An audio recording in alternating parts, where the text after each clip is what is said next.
Is your life in shambles right now? Does it feel like you'll never get out from under the place that you are at? Maybe you're stuck in some dark, secret sin.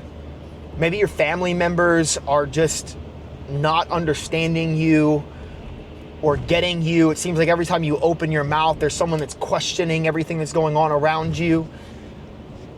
There's this piece in the book of Job. We've been reading through the Bible in a year. And Job's being questioned by all of his friends after his life has literally fallen apart, all the way to the point where God has allowed for Satan to touch his body. And so even his body is falling apart. And in the midst of it all, Job even seems to be questioning himself. But there's this component, this piece of it, where he cries out and he says, though he slay me, I will trust in him. There's this like boldness, the audacity that Job has in the midst of his even like questioning and wondering about his friends and responding back and forth to his friends. There's just this proclamation in the middle. He says, though he slay me, I will trust in him.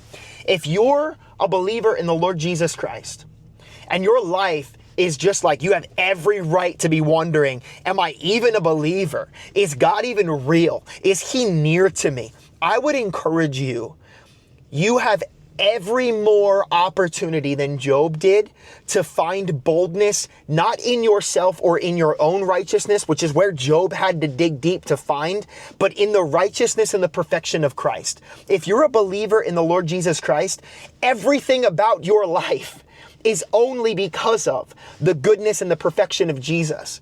If Job was able to be bold in proclaiming the trust in God's goodness over his life, you and I, tenfold, must be able to find the boldness and the audacity in the times that it's the worst. It's easy when things are good. I'm talking about if you're in a spot right now where it's not so good, now is the time that you need to find boldness and the audacity to trust and believe in the gospel of Jesus Christ, the good news of Christ's perfection, not your own right now. Dig deep and find the boldness in the truth that you know you are a believer because of. You've been redeemed and saved by.